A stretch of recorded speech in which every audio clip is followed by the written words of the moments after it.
पहली मीटिंग है 2022 की। सबसे पहले तो आप सभी को लोहड़ी की बहुत बहुत बधाई।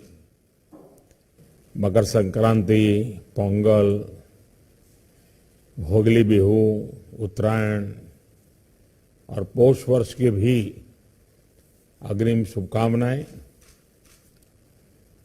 100 साल की सबसे बड़ी महामारी से भारत की लड़ाई अब तीसरे वर्ष में प्रवेश कर चुकी है। परिश्रम हमारा एकमात्र पथ है और विजय एकमात्र विकल्प। हम 130 करोड़ भारत के लोग अपने प्रयासों से कोरोना से जीतकर अवश्य निकलेंगे। और आप सबसे जो बातें मैंने सुनी हैं उसमें भी वही विश्वास प्रकट हो रहा है। अभी ओमिक्रॉन के रूप में जो नई चुनौती आई है, जो केसों की संख्या बढ़ रही है, उसके बारे में हेल्थ सेक्रेटरी की तरफ से विस्तार से हमें जानकारी दी गई है। अमित शाह जी ने भी प्रारंभ में कुछ बातें हमारे सामने रखी है। आज अनेक मुख्यमंत्री समुदाय की तरफ से भी, और वो भी हिंदुस्तान के अलग अलग कोने के, काफी महत्वपूर्ण बातें हम सबके सामने आई है। साथियों, ओमिक्रॉन को लेकर पहले जो संशय की स्थिति थी वो अब धीरे धीरे साफ हो रही है। पहले जो वेरिएंट थे उनकी अपेक्षा में कई गुना अधिक तेजी से ओमिक्रॉन वेरिएंट सामान्य जन को संक्रमित कर रहा है। अमेरिका जैसे देश में एक दिन में 14 लाख तक नए केसेस सामने आए हैं। भारत में हमारे वैज्ञानिक और हेल्थ एक्सपर्ट्स हर स्थिति और आंकड़ों का लगातार अध्ययन कर रहे हैं। ये बात साफ है, हमें सतर्क रहना है, सावधान रहना है, लेकिन पैनिक की स्थिति न आए इसका भी हमें ध्यान रखना ही होगा। हमें ये देखना होगा कि त्योहारों के इस मौसम में लोगों की और प्रशासन की अलर्टनेस कहीं से भी कम न पड़े। पहले केंद्र और राज्य सरकारों ने जिस तरह प्रिएम्प्टिव, प्रोएक्टिव और कलेक्टिव अप्रोच अपनाई है, वही इस समय की जीत का मंत्र है। कोरोना संक्रमण को हम जितना सीमित रख पाएंगे, परेशानी उतनी ही कम होगी। हमें जागरूकता के फ्रंट पर साइंस आधारित जानकारियों को बल देने के साथ ही अपने मेडिकल इंफ्रास्ट्रक्चर को, मेडिकल मैन पावर को स्केल अप करते ही रहना पड़ेगा। साथियों, दुनिया के अधिकतर एक्सपर्ट्स का कहना है कि वेरिएंट चाहे कोई भी हो, कोरोना से लड़ने का सबसे कारगर हथियार वैक्सीन ही है। भारत में बनी वैक्सीन तो दुनिया भर में अपनी श्रेष्ठता सिद्ध कर रही है। ये हर भारतीय के लिए गर्व का विषय है कि आज भारत लगभग 92% वयस्क जनसंख्या को पहली डोज दे चुका है। देश में दूसरी डोज की कवरेज में भी 70% के आसपास पहुंच चुके हैं और हमारे वैक्सीनेशन अभियान को 1 साल पूरे होने में अभी भी 3 दिन बाकी है। 10 दिन के भीतर ही भारत अपने लगभग 3 करोड़ किशोरों का भी टीकाकरण कर चुका है।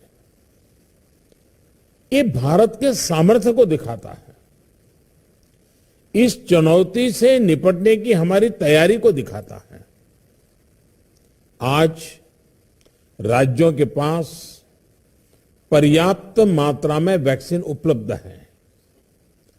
फ्रंटलाइन वर्कर्स और सीनियर सिटीजन्स को प्रिकॉशन डोज जितनी जल्दी लगेगी उतना ही हमारे हेल्थ केयर सिस्टम का सामर्थ्य बढ़ेगा।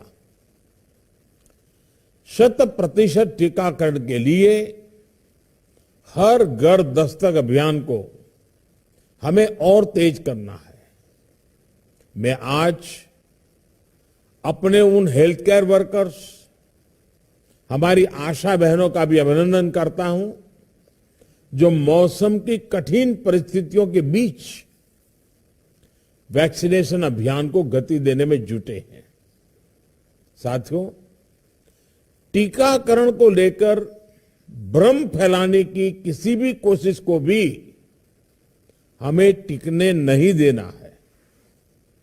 कई बार हमें ये सुनने को मिलता है कि टीके के बावजूद संक्रमण हो रहा है तो क्या फायदा।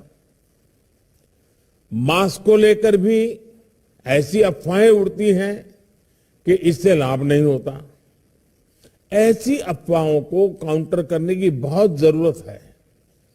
साथियों, कोरोना से इस लड़ाई में हमें एक और बात का बहुत ध्यान रखना होगा। अब हमारे पास कोरोना से लड़ाई का 2 साल का अनुभव है। देशव्यापी तैयारी भी है। सामान्य लोगों की आजीविका, आर्थिक गतिविधियों को कम से कम नुकसान हो, अर्थव्यवस्था की गति बनी रहे, कोई भी रणनीति बनाते समय हम इन बातों को जरूर ध्यान में रखें। ये बहुत आवश्यक है और इसलिए लोकल कंटेनमेंट पर ज्यादा फोकस करना बेहतर होगा। जहां से ज्यादा केस आ रहे हैं, जहां ज्यादा से ज्यादा और तेजी से टेस्टिंग हो, ये सुनिश्चित करना भी आवश्यक है। इसके अलावा हमें यह भी सुनिश्चित करना होगा कि होम आइसोलेशन में ही ज्यादा से ज्यादा ट्रीटमेंट हो सके। इसके लिए होम आइसोलेशन से जुड़ी गाइडलाइंस को, प्रोटोकॉल को, उसे फॉलो करना और स्थितियों के अनुसार इंप्रोवाइज करना भी बहुत जरूरी है। होम आइसोलेशन के दौरान ट्रैकिंग और ट्रीटमेंट की व्यवस्था जितनी बेहतर होगी उतना ही अस्पतालों में जाने की आवश्यकता कम होगी। संक्रमण का पता चलने पर लोग सबसे पहले कंट्रोल रूम में संपर्क करते हैं।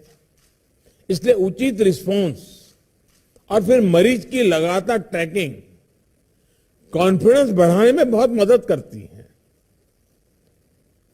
मुझे खुशी है कि कई राज्य सरकार इस दिशा में बहुत अच्छी तरह नए नए इनोवेटिव प्रयास भी कर रही है, प्रयोग भी कर रही है। केंद्र सरकार ने टेलीमेडिसिन के लिए भी काफी सुविधाएं विकसित की है। इसका ज्यादा से ज्यादा उपयोग कोरोना संक्रमित मरीजों को बहुत मदद करेगा। जहां तक जरूरी दवाओं और जरूरी इंफ्रास्ट्रक्चर की बात है, तो केंद्र सरकार हर बार की तरह हर राज्य के साथ खड़ी है। 5-6 महीने पहले 23,000 करोड़ रुपए का जो विशेष पैकेज दिया गया था, उसका सदुपयोग करते हुए अनेक राज्यों ने हेल्थ इंफ्रा को सशक्त किया है। इसके तहत देश भर मेडिकल कॉलेज और जिला अस्पतालों बच्चों के लिए 800 से अधिक विशेष पीडियाट्रिक केयर यूनिट स्वीकृत हुए हैं। करीब 1.5 लाख नए ऑक्सीजन, आईसीयू और एचडीयू बेड तैयार किए जा रहे हैं। 5,000 से अधिक विशेष एम्बुलेंस और 950 से अधिक liquid medical oxygen storage tank की कैपेसिटी जोड़ी है। इमरजेंसी इंफ्रास्ट्रक्चर की कैपेसिटी को बढ़ाने के लिए ऐसे अनेक प्रयास हुए हैं, लेकिन हमें इस इंफ्रास्ट्रक्चर का विस्तार करते रहना है। कोरोना को हराने के लिए हमें अपनी तैयारियों को कोरोना के हर वेरिएंट से आगे रखना होगा।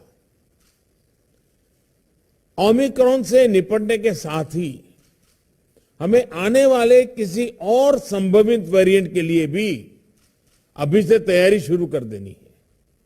मुझे विश्वास है हम सभी का आपसी सहयोग, एक सरकार का दूसरी सरकार के साथ समन्वय कोरोना से लड़ाई में देश को ऐसी ही ताकत देता रहेगा। एक बात हम भली भांति जानते हैं, हमारे देश में एक हर घर में ये परंपरा है, जो आयुर्वेदिक चीजें हैं, जो काढ़ा वगैरह पीने की परंपरा है, इस सीजन में उपकारक है। इसको कोई मेडिसिन के रूप में नहीं कहता है, लेकिन उसका उपयोग है। और मैं तो देशवासियों से भी आग्रह करूंगा कि ये जो हमारी परंपरागत घरगथ्थू जो चीजें रहती है, ऐसे समय उसका भी काफी मदद मिलती है, उस पर भी हम ध्यान केंद्रित करें। साथियों, आप सभी ने समय निकाला, हम सबने अपनी चिंताएं साझा की और हम सबने मिलकर के संकट कितना ही बड़ा क्यों ना आए, हमारी तैयारियां, हमारा मुकाबला करने का विश्वास और विजयी होने के संकल्प के साथ हर एक की बातों में से निकल रहा है। और यही सामान्य नागरिक को विश्वास देता है और सामान्य नागरिकों के सहयोग से हम इस परिस्थितियों को भी सफलता से पार करेंगे। आप सभी ने समय निकाला, इसके लिए मैं हृदय से आपका आभार व्यक्त करता हूं। बहुत बहुत धन्यवाद।